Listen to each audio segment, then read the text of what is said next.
గుజరాత్లోని అహ్మదాబాద్ నుండి 44 కిలోమీటర్స్ దూరంలో ఉన్న దింగూచా విలేజ్ ఇప్పుడు హాట్ టాపిక్గా మారింది. 2011 సెన్సస్ ప్రకారం 3284 పాపులేషన్ ఉన్న ఈ విలేజ్లో సగం కంటే ఎక్కువ హౌసెస్ వేకెంట్గా ఉన్నాయి.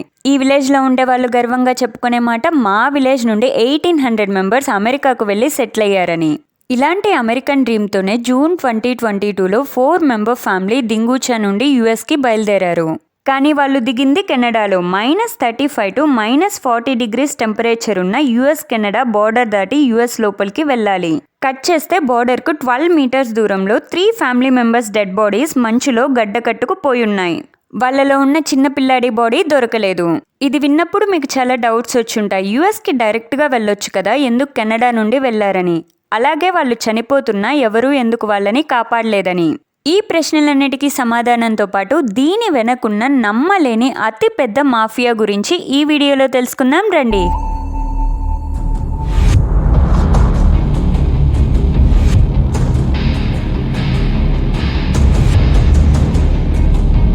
హలో ఫ్రెండ్స్, మనలో చాలా మందికి అబ్రాడ్ వెళ్ళి చదువుకోవాలి, జాబ్ చేయాలి, సెటిల్ అవ్వాలన్న కోరికలు ఉంటాయి.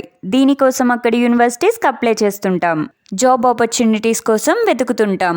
వీసా కోసం IELTS, TOEFL లాంటి ఇంగ్లీష్ ప్రొఫిషియన్సీ టెస్ట్ కూడా అటెంప్ట్ చేస్తుంటాం. ఎవ్రీ ఇయర్ 14 లక్షల మంది ఇండియన్స్ ఈ టెస్టులకు అటెండ్ అవుతున్నారు. యుఎస్ గవర్నమెంట్ డేటా ప్రకారం వరల్డ్ వైడ్గా ఎవ్రీ 10 యుఎస్ వీసా అప్లికెంట్స్లో ఒక్కరు ఇండియన్నే. On average every year 1,30,000 Indians యుఎస్కు వెళ్తున్నారు. కానీ వీసా అప్రూవల్ కాని వాళ్ళ పరిస్థితి ఏంటి? లీగల్గా యుఎస్కి వెళ్ళలేని వాళ్ళు ఏం చేస్తారు? మీలో ఎంతమంది ఇటువంటి పోస్టర్ చూశారు? Travel abroad without IELTS, without visa. Punjab, గుజరాత్లో అయితే ఈ పోస్టర్స్ ఆల్మోస్ట్ అన్ని వీధుల్లోనూ ఉంటాయి. వీళ్ళు ఇల్లీగల్గా ఇండియన్స్ను యుఎస్కు తీసుకువెళ్తారు. యుఎస్ గవర్నమెంట్ డేటా ప్రకారం 2022 ఒకే సంవత్సరంలో 97,000 ఇండియన్స్ యుఎస్లోకి ఇల్లీగల్గా ఎంటర్ అవుతూ యుఎస్ గవర్నమెంట్కి దొరికారు. వీళ్ళు దొరికిన వాళ్ళు మాత్రమే. ఈ లెక్కన మొత్తం ఎంతమంది ఉంటారు? ఇల్లీగల్గా అంటే గవర్నమెంట్కు తెలియకుండా వెళ్ళటం. యుఎస్లోనికి ఇల్లీగల్గా వెళ్ళటానికి 2 రూట్స్ ఉన్నాయి. అవి యుఎస్ నైబర్స్ అయిన కెనడా, మెక్సికో ద్వారా. నార్త్ నుండి వెళ్ళాలనుకునే వాళ్ళు కెనడాకి టూరిస్ట్ వీసాలో వెళ్ళి -35, -40 డిగ్రీస్ గడ్డ కట్టే చలి ఉన్న యుఎస్ కెనడా బార్డర్ అథారిటీస్కు తెలియకుండా దాటి యుఎస్ లోపలికి వెళ్తారు. 2022లో 30,000 ఇండియన్స్ కెనడా నుండి యుఎస్లోనికి వెళ్లారు. యుఎస్కి కెనడా నుండి వెళ్లే వాళ్ళ కంటే సౌత్ మెక్సికో నుండి వెళ్లే వాళ్లే ఎక్కువ. 2022లో 41,000 ఇండియన్స్ మెక్సికో నుండి యుఎస్కి వెళ్లారు. మెక్సికో నుండి వెళ్లే వాళ్ళు ఫస్ట్ ఇండియా నుండి ఈక్వెడార్, కొలంబియా లాంటి సౌత్ అమెరికన్ కంట్రీస్కు టూరిస్ట్ వీసా మీద ఫ్లైట్లో వెళ్తారు. ఇన్ఫ్యాక్ట్ ఈక్వెడార్కు వెళ్ళడానికి వీసా కూడా అవసరం లేదు. అక్కడికి వెళ్ళాక ఆన్ అరైవల్ వీసా తీసుకోవచ్చు. తర్వాత మీరు మ్యాప్ గమనిస్తే Ecuador to Colombia car or బోట్లో వెళ్తారు. కొలంబియా నుండి కోస్టారైకాకు వెళ్ళటానికి పనామా దాటి వెళ్ళాలి. పనామా ల్యాండ్స్కేప్ మొత్తం forest, rivers, uneven terrains, panther లాంటి వైల్డ్ యానిమల్స్, పాయిజనస్ స్నేక్స్, ఇన్సెక్ట్స్తో ఉంటుంది. కొలంబియా నుండి పనామా వెళ్ళటానికి 100 కిలోమీటర్స్ లాంగ్ డారియన్ గ్యాప్ మొత్తం నడుచుకుంటూ వెళ్ళాలి. ఇక్కడ గవర్నమెంట్ ఉండదు. దీనితో డ్రగ్ మాఫియా, ఆర్గనైజ్డ్ క్రిమినల్స్ ఎక్కువగా ఉంటారు. వీళ్ళు ఇల్లీగల్గా యుఎస్ వెళ్తున్న వాళ్ళని ర్యాన్సమ్ అంటే డబ్బు కోసం బెదిరిస్తారు, చంపేస్తారు కూడా. అంతేకాకుండా వాళ్ళని ఆర్గాన్ ట్రాఫికింగ్, ప్రాస్టిట్యూషన్ లాంటి వాటికి కూడా మరలిస్తారు. ఇలా యుఎస్కు వెళ్తున్న ఇల్లీగల్ మైగ్రెంట్స్లో సెక్షువల్ ఎక్స్‌ప్లాయిటేషన్ కూడా జరుగుతుంది. కానీ ఇల్లీగల్గా వెళ్ళటం వల్ల దీని గురించి ఎవరికి కంప్లైంట్ చేయడానికి కూడా లేదు. పనామా అథారిటీస్కు 2021-23 మధ్యలో 124 ఇల్లీగల్ మైగ్రెంట్స్ యొక్క డెడ్ బాడీస్ దొరికాయి. నెక్స్ట్ కోస్టారికా నుండి నికరాగువా, హాండూరాస్, గొటమాలా దేశాలను కార్ లేక బోట్లో దాటి మెక్సికోకు చేరుకుంటారు. తరువాత యుఎస్ మెక్సికో బోర్డర్లో ఉన్న అరిజోనా డెజర్ట్ దాటి యుఎస్ లోపలికి వెళ్ళాలి. ఈ జర్నీ వినేంత ఈజీ కాదు. అరిజోనా డెజర్ట్లో ఉన్న హీట్కు డీహైడ్రేషన్ వల్ల చనిపోతారు. 2019లో ఇండియాకు చెందిన 6 years గర్ల్ డెడ్ బాడీ ఈ డెజర్ట్లో దొరికింది. ఇన్వెస్టిగేషన్లో ఆ పాప తన పేరెంట్స్తో ఇల్లీగల్గా యుఎస్కి వెళ్తున్నప్పుడు చనిపోయిందని తెలిసింది. తన పేరెంట్స్ యుఎస్ లోపలికి వెళ్ళుండొచ్చు. డెజర్ట్ దాటాక డొనాల్డ్ ట్రంప్ ప్రెసిడెంట్షిప్లో కట్టిన వాల్ దాటాలి. ఈ వాల్ దాటేటప్పుడు యుఎస్ అథారిటీస్కు దొరికితే కొన్నిసార్లు అక్కడే షూట్ చేసి చంపేస్తారు. ఇలా యుఎస్లోనికి వెళ్ళిన తర్వాత వాళ్ళకి 2 దారులున్నాయి. నెంబర్ 1, యుఎస్ అథారిటీస్కు దొరకకుండా తెలిసిన వాళ్ళ సహాయంతో అక్కడే చిన్న జాబ్స్ చేసుకోవటం. ఫర్ ఎగ్జాంపుల్, గుజరాత్కు చెందిన పటేల్ కమ్యూనిటీకు యుఎస్లో చాలా రెస్టారెంట్స్ ఉన్నాయి. వాళ్ళు చీప్ లేబర్ కోసం ఇండియా నుండి ఇల్లీగల్గా వచ్చిన వాళ్ళకి హెల్ప్ చేస్తారు. నెంబర్ 2, యుఎస్ అథారిటీస్ దగ్గరికే వెళ్ళి లొంగిపోవటం. అవును, మీరు కరెక్ట్గానే విన్నారు. యునైటెడ్ నేషన్స్ రెఫ్యూజీ కన్వెన్షన్ ప్రకారం ఎవరైనా వాళ్ళ లైఫ్కు ఏదైనా కంట్రీలో థ్రెట్ ఉందని అసైలం కోసం వస్తే వాళ్ళకి 5 గ్రౌండ్స్ కింద సిటిజన్షిప్ ఇవ్వాలి. అవి నెంబర్ 1, రేస్ అంటే జాతి. అంటే మీరున్న కంట్రీలో మీ జాతి వల్ల మీ ప్రాణాలకి ప్రమాదం ఉంటే మీరు వేరే కంట్రీ వెళ్ళినప్పుడు ఆ కంట్రీ మీకు సిటిజన్షిప్ ఇవ్వాలి. నెంబర్ 2, రిలీజియన్ అంటే మతం. Number 3, nationality. Number 4, membership in social group. అంటే మీరు పర్టికులర్ సోషల్ గ్రూప్కు చెందటం వల్ల మీ పైన వైలెన్స్ జరుగుతున్నప్పుడు, మీ లైఫ్కి థ్రెట్ ఉన్నప్పుడు. For example, women's, LGBTQ.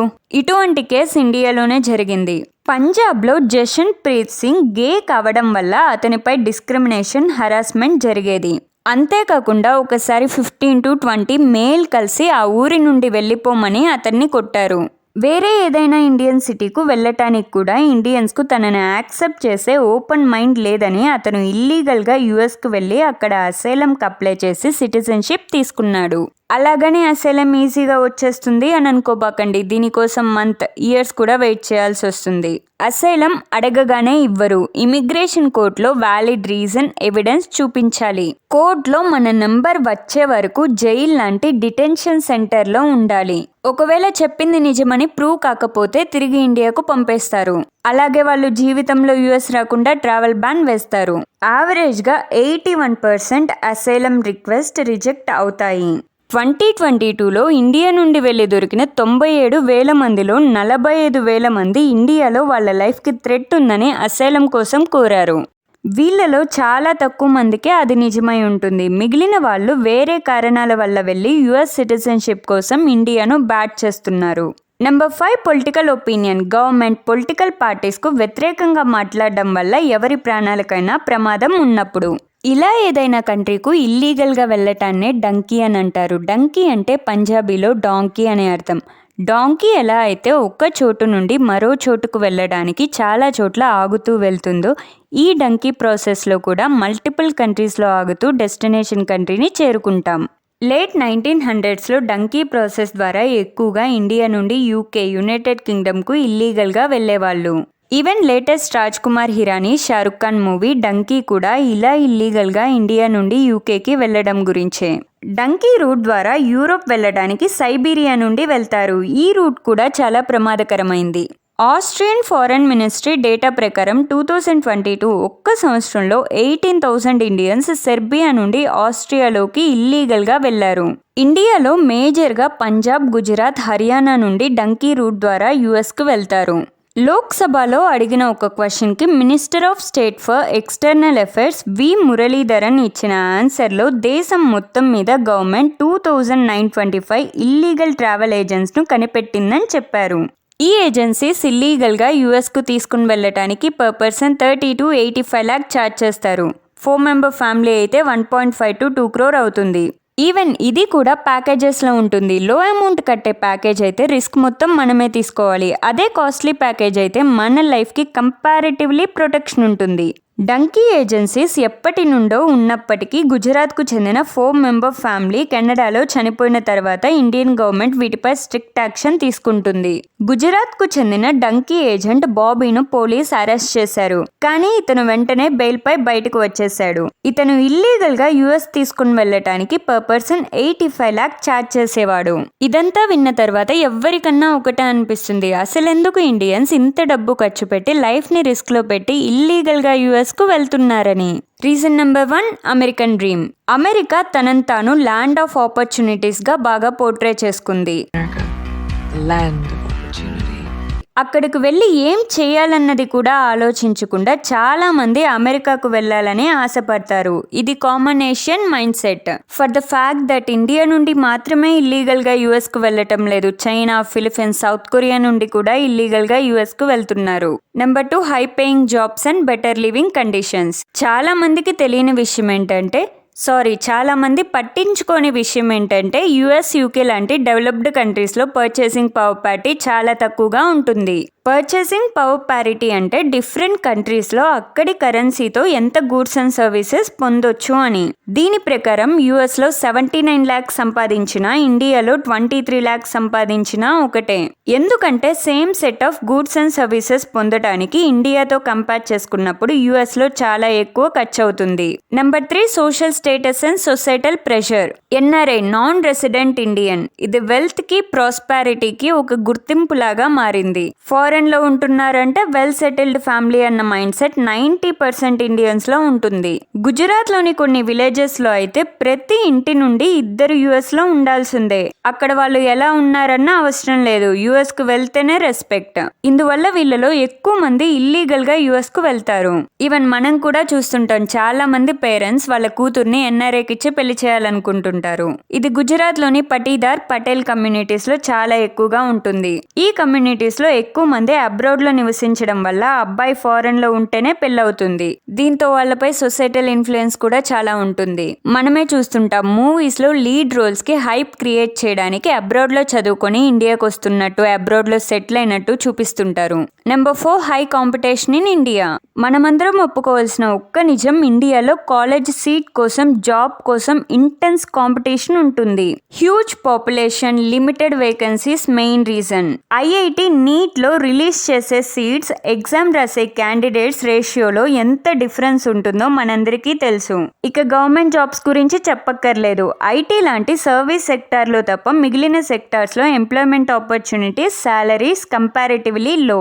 దీని వల్ల ఎక్కువ మంది ఇండియన్స్ అబ్రాడ్ కు వెళ్ళటానికి ఇంట్రెస్ట్ చూపిస్తున్నారు. Number 5 red tapism and unfriendly business environment. Red tapism అంటే ఏదన్నా ఒక పని చేయడానికి ఎక్సెసివ్ పేపర్ వర్క్, ప్రొసీజర్స్ ఉండటం. ఇక్కడ బిజినెస్ చేసే వాళ్ళకే ఇండియాలో ఉన్న అప్రూవల్స్, ట్యాక్స్ లాస్, లోన్స్ లో ఉన్న డిఫికల్టీస్ తెలుసు. బిజినెస్ వల్లే ఎంప్లాయ్మెంట్ జనరేట్ అవుతుంది. బిజినెస్ స్టార్ట్ చేయడానికే ఛాలెంజెస్ ఉన్నప్పుడు ఎవరన్నా ఇండియాలో ఎందుకు ఇన్వెస్ట్మెంట్ చేస్తారు? నా ఉద్దేశంలో గవర్నమెంట్ మోస్ట్ ప్రియారిటీ ఇవ్వాల్సింది హ్యూమన్ క్యాపిటల్ కి, అంటే హెల్త్, ఎడ్యుకేషన్, ఎంప్లాయ్మెంట్ జనరేషన్ కి. ఇవి కరెక్ట్ గా ఉన్నప్పుడే రిమైనింగ్ సెక్టార్స్ అన్ని బెనిఫిట్ అవుతాయి. Number 6 other factors. Financial frauds లేక అదర్ రీజన్స్ వల్ల లైఫ్ రిస్క్ లో ఉన్నప్పుడు ఇండియాలో ఉండలేని వాళ్ళు చాయిస్ లేక ఇలాంటి ఇల్లీగల్ వేస్ ఎంచుకుంటారు. ఈ డంకీ ప్రాసెస్ వల్ల ఇండియాపై, ఇండియన్స్ పై, ఫారెన్ కంట్రీస్ పై ఉన్న ఇంప్లికేషన్స్ చూస్తే, ఫస్ట్ ఇండియా. ఈ ఇల్లీగల్ మైగ్రేషన్ వల్ల ఇండియాకి డిప్లొమాటిక్ గా చాలా ఛాలెంజెస్ ఉన్నాయి. దీనివల్ల ఫారెన్ కంట్రీస్ తో ఉన్న ఫ్రెండ్లీ రిలేషన్స్ దెబ్బతింటాయి. గ్లోబల్ లెవెల్లో ఇండియా స్టేటస్ డౌన్ అవుతుంది. Number 2 Indians. ఇల్లీగల్ మైగ్రేషన్ వల్ల యుఎస్, యూకే, ఆస్ట్రేలియా లాంటి కంట్రీస్ ఇండియన్స్ కు వీసా అప్రూవల్స్ ఇంకా స్ట్రెంథెన్ చేస్తున్నాయి. దీని వల్ల లీగల్ గా అబ్రాడ్ కు వెళ్లాలనుకునే వాళ్ళు ఎఫెక్ట్ అవుతారు. అంతేకాకుండా ఈ ఇల్లీగల్ మైగ్రేషన్ యుఎస్ లో ఉన్న ఇండియన్స్ కు నచ్చట్లేదు. ఎందుకంటే యుఎస్ లో ఉన్న ఇండియన్స్ ను మోడల్ ఇమిగ్రెంట్స్ గా భావిస్తారు. వీళ్ళు హైలీ ఎడ్యుకేటెడ్ అండ్ వెల్తీ. వీళ్ళు యుఎస్ లో ఉన్న టాప్ కంపెనీస్ ను లీడ్ చేస్తున్నారు. ఇల్లీగల్ ఇమిగ్రెంట్స్ వల్ల వీళ్ళకున్న స్టేటస్, రెస్పెక్ట్ దెబ్బతింటుంది. ఇండియాపై, ఇండియన్స్ పై హేట్రెడ్ పెరిగే అవకాశం ఉంది. Number 3 impact on other countries. ఈ ఇల్లీగల్ మైగ్రెంట్స్ వల్ల అదర్ కంట్రీస్ లో లా అండ్ ఆర్డర్ డిస్టర్బెన్సెస్ వస్తాయి. 2019 నుండి ఇప్పటి వరకు ఇండియా నుండి ఇల్లీగల్ గా యుఎస్ వెళ్లే వాళ్ళ కౌంట్ 5 times ఇంక్రీజ్ అయింది. US customs and border protection release చేసిన గ్రాఫ్ చూడండి. 2013 నుండి 2023 మధ్య ఇండియా నుండి యుఎస్ వెళ్లే ఇల్లీగల్ మైగ్రెంట్స్ ఎంత పెరిగారో, ఫ్యూచర్ లో ఇంకా పెరిగే అవకాశం ఉంది. चला ही जाऊंगा चला ही जाऊंगा। क्यों? क्योंकि सब वहाँ जाते हैं तो मैं भी चला जाऊंगा। ఇదంతా విన్న తర్వాత మీకేమనిపిస్తుందో కామెంట్ చేయండి. నేను ఈ ఇష్యూ గురించి డిఫరెంట్ పర్స్పెక్టివ్స్ తెలుసుకోవాలనుకుంటున్నాను. నా దృష్టిలో అయితే ఈ టోటల్ ఇష్యూలో ఉన్న main concern lack of information. ఈ ఇల్లీగల్ మెథడ్స్ ద్వారా వెళ్లే వాళ్ళు ముఖ్యంగా poor and lower middle class section కు చెందిన లీగల్ గా వెళ్లే అవేర్నెస్ లేని వాళ్ళు. ఈ డంకీ ఏజెన్సీస్ చెప్పే మాటలు నమ్మి ప్రాణాలు పణంగా పెడతారు. చాలా కంట్రీస్ వర్కర్ షార్టేజ్ వల్ల ఫారినర్స్ కు ఎంప్లాయ్మెంట్ ఆపర్చునిటీస్ ఇస్తున్నారు. For example Germany opportunity card అనే ఫెసిలిటీ స్టార్ట్ చేసింది. దీని కింద ఫారినర్స్ జర్మనీకు వెళ్లిన తర్వాత కూడా జాబ్ వెతుక్కోవచ్చు. అలాగే కెనడా ఎవ్రీ ఇయర్ 60,000 ఫారినర్స్ కు అగ్రికల్చర్ సెక్టార్ లో ఎంప్లాయ్మెంట్ ఇస్తుంది. ఈవెన్ మన ministry of external affairs and bureau of immigration కూడా ఫారెన్ కు వెళ్లాలనుకునే వాళ్ళకి కావాల్సిన ఇన్ఫర్మేషన్, గైడెన్స్ ఇస్తున్నారు. అన్నిటికంటే ముఖ్యంగా గవర్నమెంట్ అవేర్నెస్ ఇంక్రీజ్ చేయాలి. ఎవ్రీ సిటీ, టౌన్, విలేజ్ లో యంగ్స్టర్స్ కు ఎడ్యుకేషన్, ఎంప్లాయ్మెంట్లో free career guidance sessions conduct చేయాలి. ఇల్లీగల్ మైగ్రేషన్ జరిగే హాట్స్పాట్ ఏరియాస్ను గుర్తించి వాటిలో సర్వైలెన్స్ పెంచాలి. మోస్ట్ ఇంపార్టెంట్లీ, ఇండియాలో అందరికీ క్వాలిటీ ఎడ్యుకేషన్, జాబ్ సాటిస్ఫాక్షన్ దొరికినప్పుడు ఎందుకు రిస్క్ తీసుకుని అదర్ కంట్రీస్కి వెళ్తారు? Thanks for watching. మీ ఒపీనియన్స్ని, మీకు తెలిసిన ఎక్స్ట్రా ఇన్ఫర్మేషన్ని కామెంట్ చేయండి. ఈ వీడియో నచ్చితే లైక్ చేసి షేర్ చేయండి. ఇలాంటి ఇంట్రెస్టింగ్ వీడియోస్ కోసం ఛానల్ని సబ్స్క్రైబ్ చేసుకోండి. Follow me on Instagram for more updates. My name is Vinila and have a nice day.